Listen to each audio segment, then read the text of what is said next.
Ever groaned at the sound of your alarm clock? That shrill beep, that jarring tune, it's a love-hate relationship for most of us.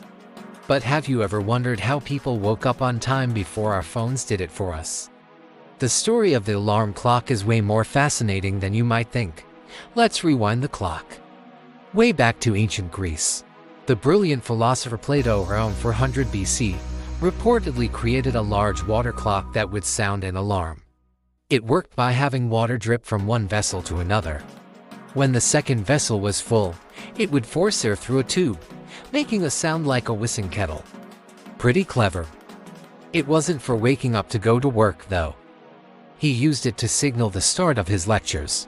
For centuries after that, people relied on more natural methods: the sun, the crowing of roosters, or even their own internal body clocks.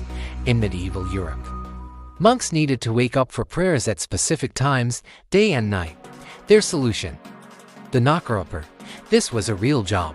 Someone would literally walk around town and tap on people's windows with a long stick to wake them up. Imagine that being your morning alarm. The first personal mechanical alarm clocks didn't appear until much later, in 1787. An American inventor named Levi Hutchins created one for a very specific reason. He was terrified of oversleeping and being late for work. The catch: it only went off at 4 a.m. His personal wake-up time. You couldn't change it. It wasn't until 1847 that a Frenchman named Antoine Ridier patented the first adjustable mechanical alarm clock. Finally, people could set their own wake-up times. This invention was a game-changer, especially as the Industrial Revolution picked up speed. Factories needed workers to show up on time, and the personal alarm clock became an essential tool for the modern workforce.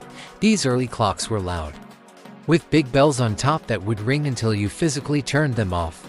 There was no snooze button. The 20th century saw the alarm clock evolve rapidly. Electric alarm clocks arrived, which were more reliable and didn't need to be wound every night. Then came the clock radio in the 1940s, letting people wake up to music or news instead of a jarring bell.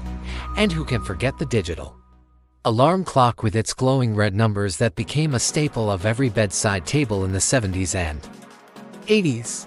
This is also when the dreaded, yet beloved, snooze button made its grand entrance, giving us all just 5 more minutes.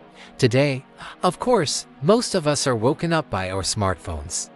Our alarms are infinitely customizable with our favorite songs, gentle chimes, or even vibrating alerts.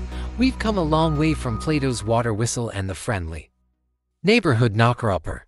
So, the next time your alarm goes off, instead of groaning, take a moment to appreciate the centuries of ingenuity that went into that simple sound. It's a small piece of history that helps start our day, every day. Thanks for watching. If you found this interesting, give us a thumbs up and hit that subscribe button for more fascinating stories. See you in the next video.